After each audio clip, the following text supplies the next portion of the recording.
welcome to Elefant and the Roses. My name is Katie. Today we're going to make pumpkin pie bars. They've got a crust on the bottom, and then it's like a pumpkin pie filling, and then there's a topping that's like a crumble with nuts in it. So I hope you enjoy. Sorry it's been so while since I posted a video on a recipe. End of summer got really super busy for my family, so I'm back for the fall, so I thought it'd be a great time to do a fall recipe. So we're going to do this recipe in steps. So the first step we're going to do is the crust. While the crust is baking, then I'll come back and we'll make the filling, and then once the crust comes out, then we'll pour the filling on it, put it back into bake.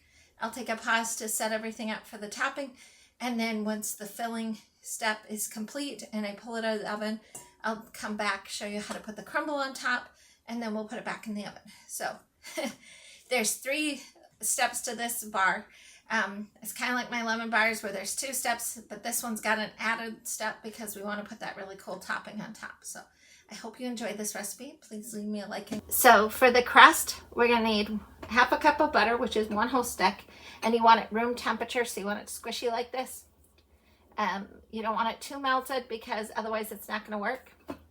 You need a half a cup of oats. You need a half a cup of brown sugar, and you need 1 1/4 cups of flour. And the butter, by the way, 1 stick is equal to a half a cup. And we're going to start assembling. So the first thing we're going to do is put in our flour. And then we're going to grab our butter. You can do this in a mixer if you've got a mixer, if you'd like to do it that way. I just find it easier to do it in a bowl, especially I'd like to encourage new bakers to do this, and you don't always have a mixer when you're a brand new baker. So, and as I showcased in my previous videos, always fold this up and put it in your freezer and your refrigerator for when you need to butter a pan. In this case, we're not going to need to butter this pan, so we'll just save this for later. And then you're just going to simply come in. You can use a rubber spatula, you can use the back of a spoon, you can use a fork, whatever's easiest for you to mix this together. Even if you want to stick your fingers in. You'll probably see me stick my fingers in at some point. Just make sure your hands are good and washed before you start. We're not a commercial bakery where we have to worry about, you know, somebody other than our family or friends eating what we bake. So I don't find a problem with using your hands. Children usually love this stuff because they can get their hands in there and help, and they can't mess it up. So if you're looking ahead to the holidays and what recipes can we do that are pumpkin, this is a great one to use. You can get the whole family in helping. Obviously the first step is the easiest with kids. After that you can't really let them help too much other than mixing, because everything else is to do with hot pans. And you're just going to try and incorporate it as best you can. You don't want any big chunks, so you're going to see me kind of start to smush those out as I find them. And you don't want any plain flour, and you'll see here in a second why. But you want to make sure you get this all good and mixed in. Hopefully you've had a great end of summer and beginning of fall. Anybody going apple picking or going to see fall colors or going on some big trip? Always curious to hear what other people do at this time of year. Now we're going to put in our oats. All the ingredients for this recipe are going to be down below in the description box, directly below the video. And then all the ingredient lists will be there, and then if you have any questions on how to put it together, just refer back to this video. And then now goes brown sugar, and now you want to just make sure this gets mixed in thoroughly. You don't want any big clumps of brown sugar. You want it all mixed in. You want it really thin and loose.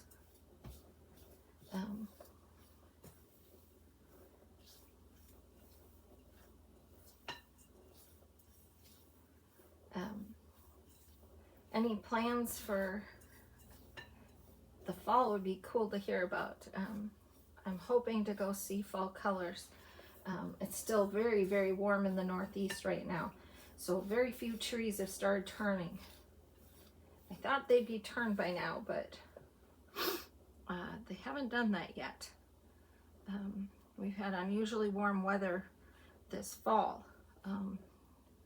We had a very, very wet spring, and then summer was just like everybody in the country. We had some really wild hot days. My patio garden flopped because of the weather. Okay, so now it's all mixed. We pour it in the pan. You want to spread it evenly across, so there's a nice even layer across. And then you're going to use your hands. You can use a glass. You can use whatever you want, but you want to press this down in, okay? And you want a nice even layer across the bottom. You do not want any of the crumble not to be pressed in. You don't want anything like this showing up. Hopefully you can see that. I'm going to move it. It's like really powdery and stuff. We don't want that. So we're going to push it back down in.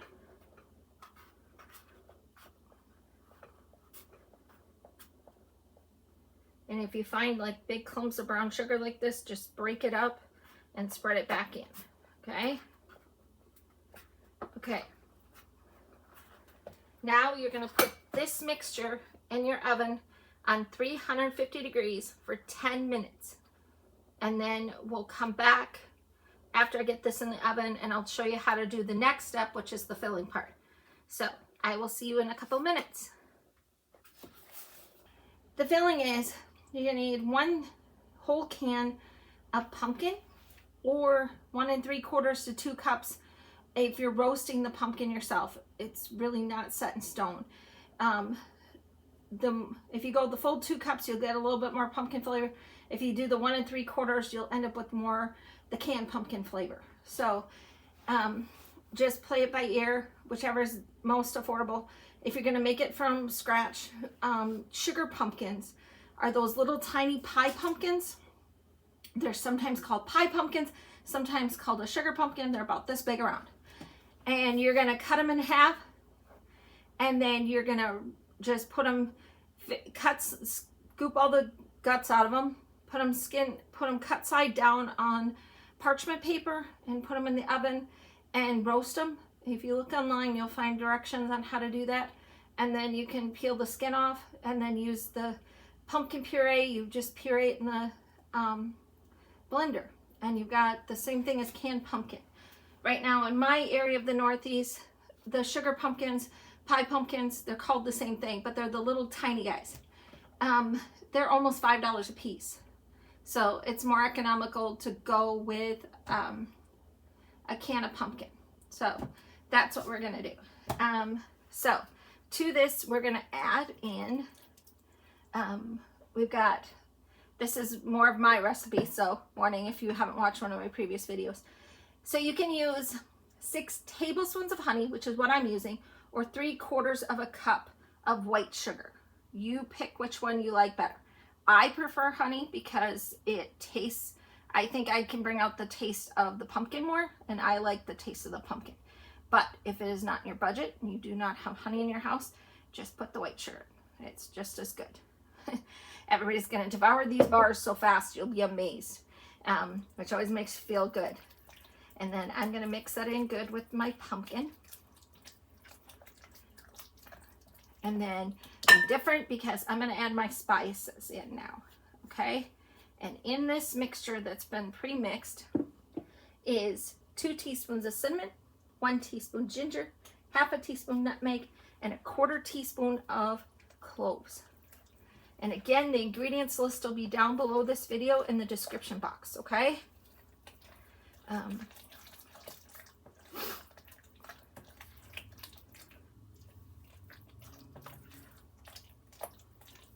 Hopefully you're enjoying this recipe. Please leave me a like and a comment below.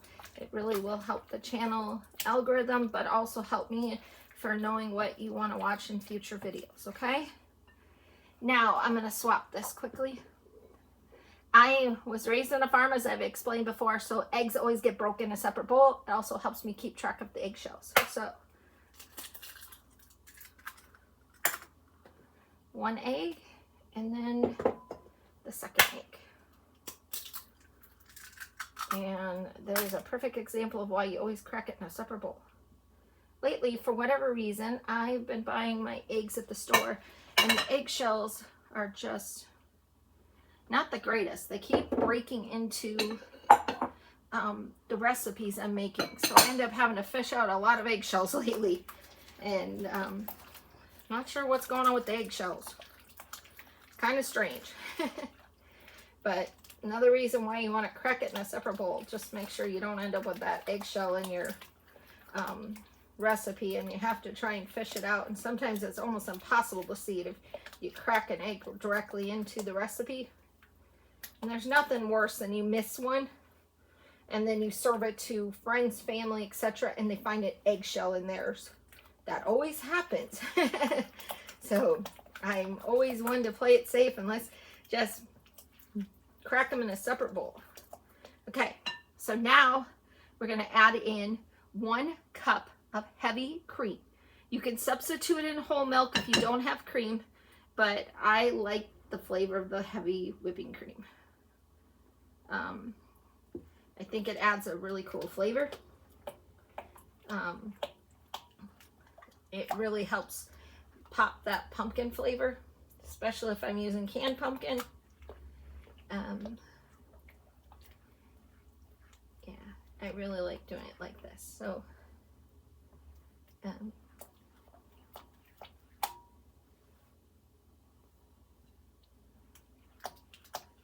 hopefully you're enjoying this video. Okay, this is good and mixed. So now I'm going to get my hot crust, which just came out of the oven. Put down a trivet. If you want to know how to make this trivet, just leave me a comment below. I crocheted this myself, so works awesome. So I can teach you how to knit or crochet one. Just leave me a comment below and tell me if you'd like to learn how to do that. The apron you see me in currently at the beginning of this video, I made. And if you're interested in buying an apron, I have a link down below to my Etsy store where you can buy aprons. Because every good cook needs an apron. Protects your clothes.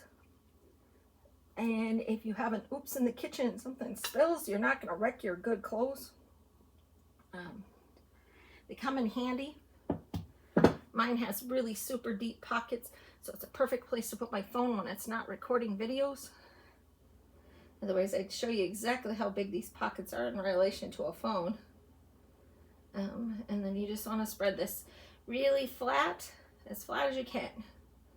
Okay?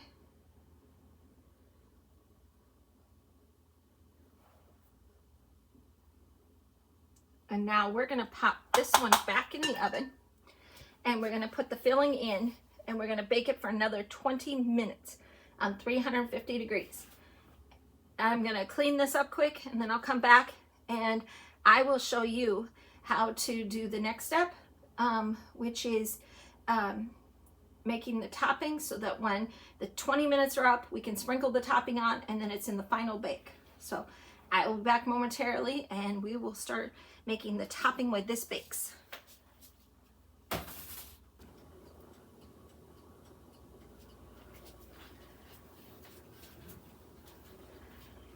Okay, so we're ready to do our final one. So this is the toppings, and in this bowl I have a half a cup of flour. I have a half a cup of brown sugar, a half a cup of broken up pecans, and as you notice, there's a little bit of flour on my brown sugar because I started putting it in here. So quickly I had to throw it back into its correct bowl. And then the last item is 2 tablespoons of flour. Not sure if anybody else does that when you're separating your ingredients, but I tend to do it a lot.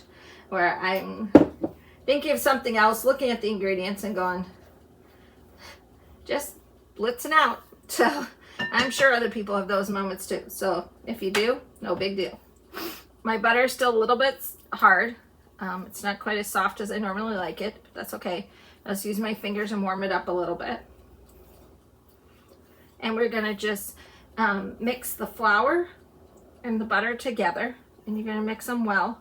You do not want any big clumps of butter like this. I'm gonna scrape my fingers off because I don't want the butter to get too warm, because it's going onto a hot dish, so I want it a little bit on the cool side, but not quite as hard as mine was. It's a fast tip: if your butter's just a little bit too hard, just you work it through your fingers quickly. The heat of your fingers will help soften it up enough that you can work it. Okay. And it's if you've ever had like an apple crisp, the topping is similar to that, except for it's got nuts. Obviously, if you're serving to people who have nut allergies, omit the pecans. If you don't have pecans, you can use any kind of nut. It works with any nut or nutless, so it just depends on your family. And then you're going to add in your brown sugar. Sorry about that. Try not to bang dishes any more than I have to. I know that noise can drive people crazy. And then now we're going to throw in our nuts. You just want to toss it around a little. Okay? And now we're just going to wait for that filling to be done behind me, which it is done right now. So I'm going to pull it out and we're going to do the next step.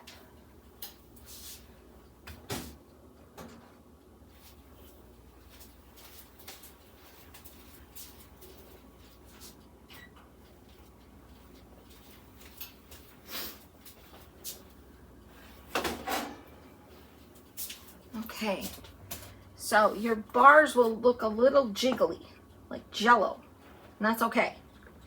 Now you're going to scoop this out and you're going to just sprinkle it.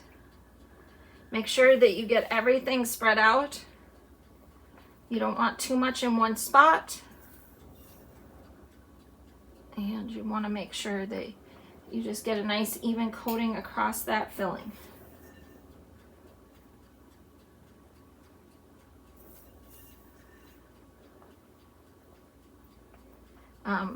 If you're a newbie and you're worried you're going to get all the nuts in one spot, wait to put the nuts on until after you've sprinkled the flour, brown sugar, butter mixture. And that'll help you get an even distribution so that you don't have to worry about that happening. And nobody's going to notice the difference. Your nuts will just sit on top a little bit, and that's okay. As you can tell, mine's kind of soft because I just bumped it. And now we're going to put this in the oven and we're going to bake it for 10 to 15 minutes.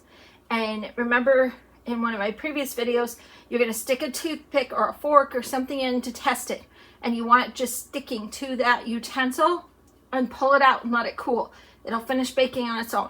Do not wait till it comes out clean. It's over baked at that point and it'll be really dry. So that's a tip. So I will be back as soon as this is done baking for another 10 to 15 minutes.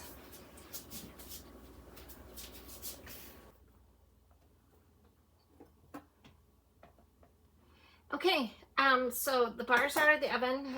They're still a little warm. They're not totally cool. In the very center, if you poke it, it comes out clean. So they're done. I'll cut one of these. If you're going to be doing these for like a family event or something like that, and you want them really, really pretty, what you can do if you don't want to dish them directly out of the pan like I'm doing here, you could instead put parchment paper in the bottom and then push the bottom into the parchment paper. These are really rich bars, so I tend to cut them on the small side because of all the heavy cream in the butter. They tend to be really rich, but the parchment paper works really good because then you can pick it up and set it out. So that's a tip. Always the first one's always the tricky one to get out.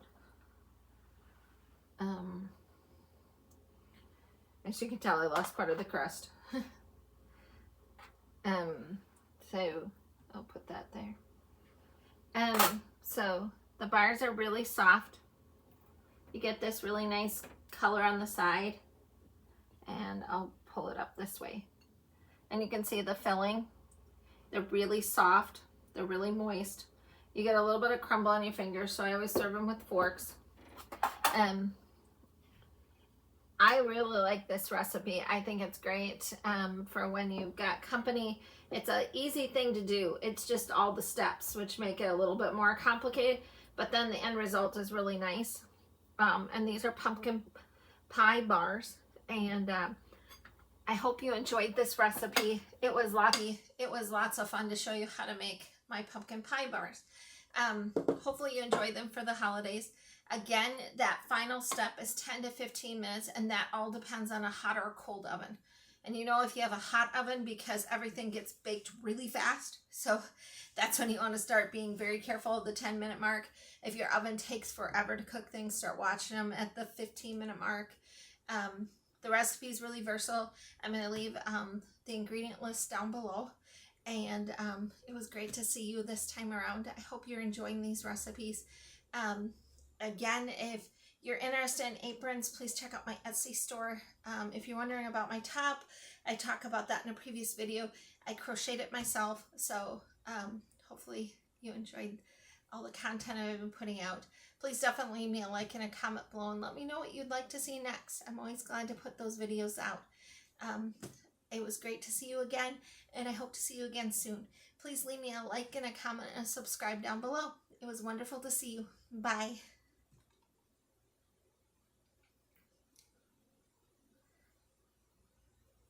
Alternative ending.